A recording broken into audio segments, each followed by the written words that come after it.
mundo está em constante mudança. As notícias são cheias de guerras, conflitos, desastres naturais e crises sociais. É fácil se sentir perdido, com medo e sem esperança. Mas o que a Bíblia nos diz sobre tudo isso? Jesus, em seu sermão profético sobre o fim dos tempos, alertou sobre sinais que nos mostrariam que sua volta está se aproximando. Ele nos convida a nos voltar para Deus e viver com mais propósito. Neste vídeo, vamos explorar os sinais que Jesus descreveu e como eles se conectam com o mundo de hoje. Vamos entender o que Deus está nos dizendo através desses eventos e como podemos viver com fé e esperança, mesmo em meio à incerteza.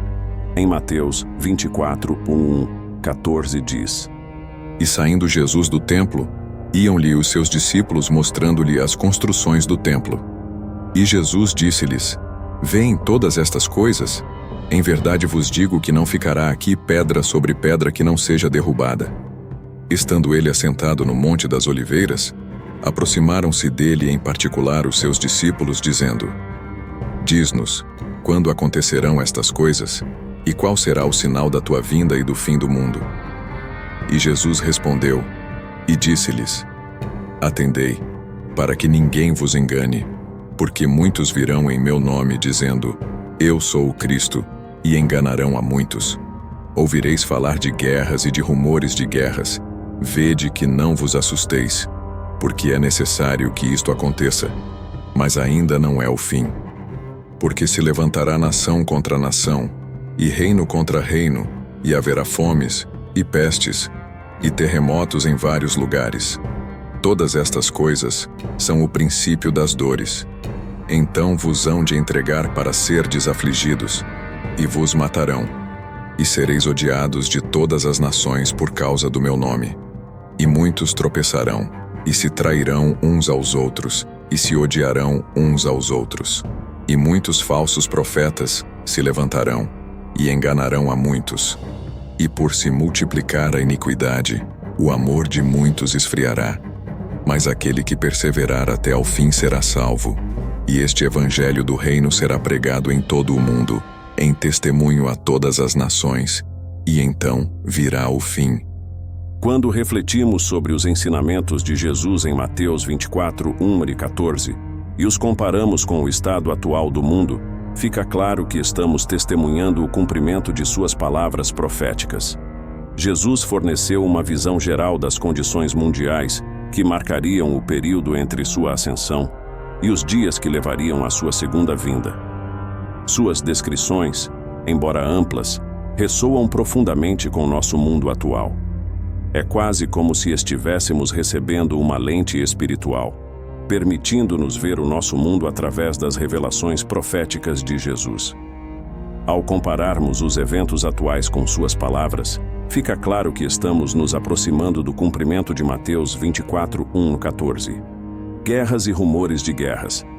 Basta ligar o noticiário e os relatórios estão cheios de nações se levantando contra nações, reinos em conflito com reinos. Fome. Relatórios globais mostram que muitas regiões estão lutando contra a escassez de alimentos e a desnutrição. Terremotos. Atividades sísmicas estão se tornando mais frequentes, com tremores sacudindo partes do mundo que antes eram consideradas estáveis. No entanto, é crucial entender que nenhum desses eventos isolados individualmente indica a volta iminente de Cristo. Em vez disso, eles coletivamente pintam um quadro maior. Quando Jesus chamou esses eventos de princípio das dores, ele estava fornecendo uma ilustração vívida. A frase original pode ser comparada ao início das dores do parto. Qualquer pessoa familiarizada com o nascimento entende a natureza das contrações. Elas começam leves e aumentam em frequência e intensidade à medida que o parto se aproxima. Traçando esse paralelo, não devemos procurar um evento monumental que sinalize o retorno de Jesus, mas sim a crescente frequência e intensidade de guerras, fomes, terremotos e outras tragédias que servem como indicações coletivas. Assim como as contrações indicam um nascimento iminente, esses eventos significam que a criação está gemendo ansiosamente, aguardando a segunda vinda de Cristo. O que você, como filho de Deus, precisa observar é a frequência e intensidade. Essa perspectiva é essencial na nossa interpretação. Enquanto é fácil olhar para um evento significativo e declarar: "Este é o sinal", Jesus incentiva uma visão mais ampla. Coletivamente, esses são sinais.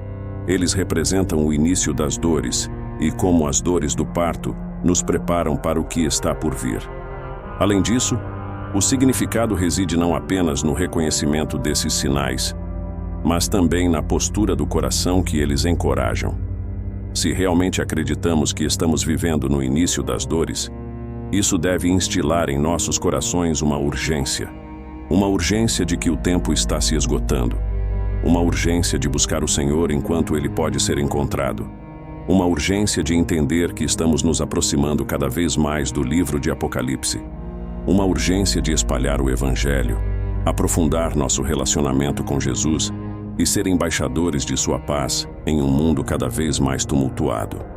Precisamos nos lembrar que estamos literalmente vivendo no início das dores. O início das dores não é mais uma profecia. Elas estão diante de nossos olhos. Os dias em que você vive podem ser o início das dores. Os dias em que você vive podem ser o fim dos tempos. Os dias em que você vive são proféticos. Os dias em que você vive são uma encruzilhada da eternidade. Os dias em que você vive são o desenrolar de Apocalipse. Os dias em que você vive são o testamento da verdade profetizada. Os dias em que você vive são as páginas finais da história terrena. Cada manchete, cada tragédia e todas as interrupções globais não devem nos levar ao medo, mas a uma fé mais profunda. É um chamado para entender os tempos e reconhecer a mão soberana de Deus guiando os eventos mundiais. Não se surpreenda com o que está acontecendo em nosso mundo. Jesus nos disse que isso aconteceria. Sim, as dores são reais. A dor, o sofrimento e o caos são palpáveis, mas que elas sirvam como um lembrete de que essas são apenas o início. Assim como as dores do parto terminam em alegria em um novo nascimento, essas dores apontam para a esperança do retorno de Jesus e o estabelecimento de seu reino eterno. É fácil olhar para o mundo e acreditar que tudo está fora de controle.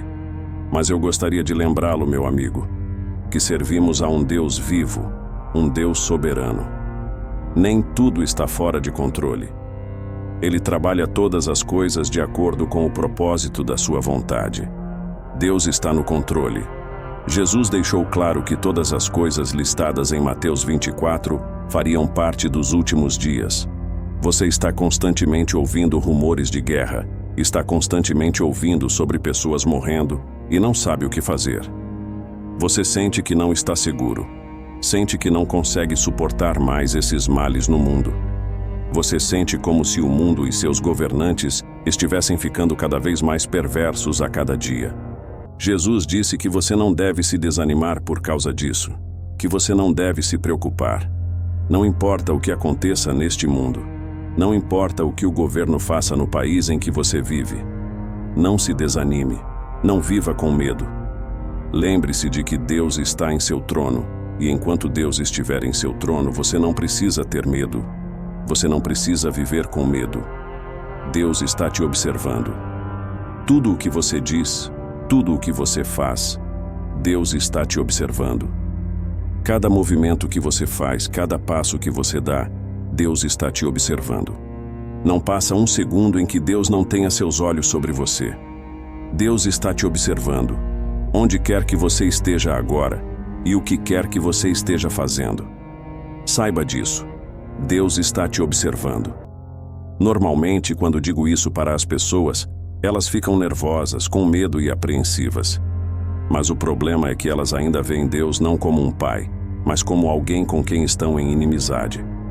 Se você nasceu de novo, o fato de Deus estar te observando não deve trazer medo ao seu coração, mas sim paz. Uma paz que excede todo o entendimento, uma paz que não vem deste mundo. Você não está mais em inimizade com Deus por causa do amor do nosso Senhor Jesus Cristo. Ninguém jamais te amou como o Senhor Jesus te ama. Ele morreu por você. Ele experimentou a morte mais profunda por você. Ele deu sua vida por você. E agora, neste exato segundo, Ele é aquele que está sentado à direita do Pai, e está intercedendo por nós. Tudo se resume a Jesus Cristo e ao que Ele fez por nós, ao que Ele fez por sua noiva.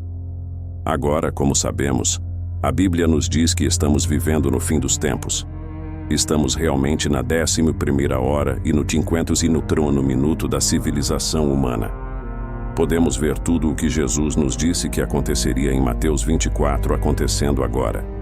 Um exemplo perfeito de como Deus ainda está no controle é a cena em Daniel 4, 24, 27. Esta é a interpretação, Sua Majestade, e este é o decreto que o Altíssimo emitiu contra meu Senhor, o Rei. Você será expulso das pessoas e viverá com os animais selvagens. Comerá grama como o boi e será molhado pelo orvalho do céu. 7 vezes passarão por você, até que você reconheça que o Altíssimo é soberano sobre todos os reinos da terra e os dá a quem Ele quiser. O comando de deixar o tronco da árvore com suas raízes significa que seu reino lhe será restaurado quando você reconhecer que o céu reina. Portanto, Sua Majestade, por favor, aceite meu conselho. Renuncie aos seus pecados fazendo o que é certo, e sua maldade sendo gentil com os oprimidos. Pode ser que então sua prosperidade continue. Você pode imaginar que Nabucodonosor era um rei que muitas vezes tomava glória e adoração por seu império. Sob seu domínio, o Império Babilônico era um dos reinos mais poderosos do mundo, e a Babilônia se tornou uma cidade formidável. Nabucodonosor era tão alto quanto um ser humano podia ser. Todos e tudo estavam abaixo dele. Ele tinha tantos recursos à sua disposição que recebia glória e adoração por isso. Na opinião de Nabucodonosor, não havia ninguém mais alto do que ele. Mas Deus humilhou este homem e por 7 anos ele foi colocado de joelhos e teve que comer grama como um animal selvagem. Essa nem é a parte impressionante. O contexto é que, quando isso aconteceu, Israel ainda estava sob o domínio de seu império. Mas Deus reduziu o imperador para mostrar que ele ainda está no controle. Nabucodonosor era conhecido como o destruidor de nações, mas ele foi reduzido a comer grama. Digo tudo isso para destacar o fato de que Deus ainda está no controle, independentemente da direção que o mundo tome. E o Deus que está no controle é o Deus que está te observando. Você não precisa viver com medo em sua própria vida. Seja qual for a direção que sua vida tome, lembre-se, Deus ainda está no controle. Não importa quem te traiu. Pode até ser sua esposa ou seu marido quem te traiu, mas lembre-se, Deus ainda está no controle. José foi traído por seus irmãos, mas quem estava no controle? Deus, não é mesmo? Não é maravilhoso que Deus esteja te observando? Aquele que está em última análise no controle está interessado em sua vida e na vida de sua família. Aquele que te ama está interessado em sua vida. O que mais ele precisa fazer para te mostrar que te ama? Ele é a razão pela qual você irá para o céu. Você não irá para o céu porque é uma boa pessoa. Há muitas pessoas boas no inferno agora. Sendo boas e morais não te garante um segundo no céu.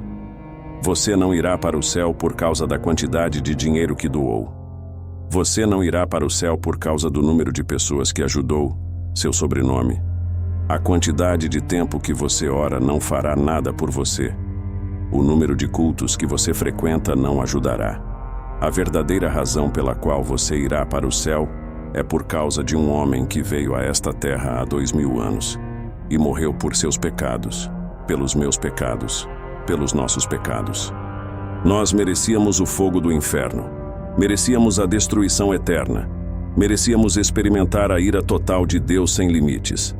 Nós merecíamos estar naquele lugar onde o homem rico foi na história do homem rico e Lázaro. A Bíblia diz: E aconteceu que o pobre morreu, e foi levado pelos anjos para o seio de Abraão. O rico também morreu e foi sepultado. E estando no inferno, ele levantou os olhos, estando em tormentos.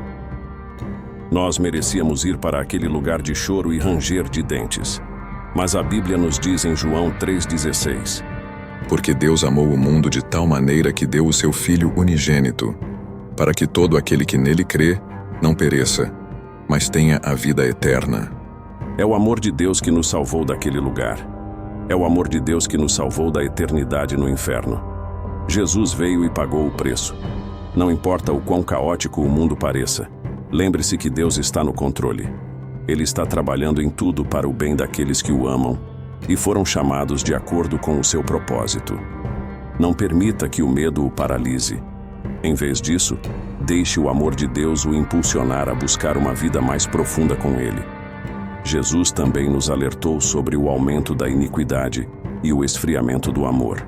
Isso é algo que podemos observar claramente no mundo de hoje.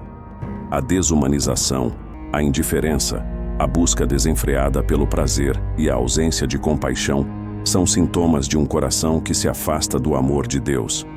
Mas mesmo em meio a essa escuridão, há esperança. Deus continua a trabalhar no coração das pessoas. Ele está levantando pessoas que se recusam a se conformar com a cultura do mundo e que escolhem viver em amor, compaixão e perdão.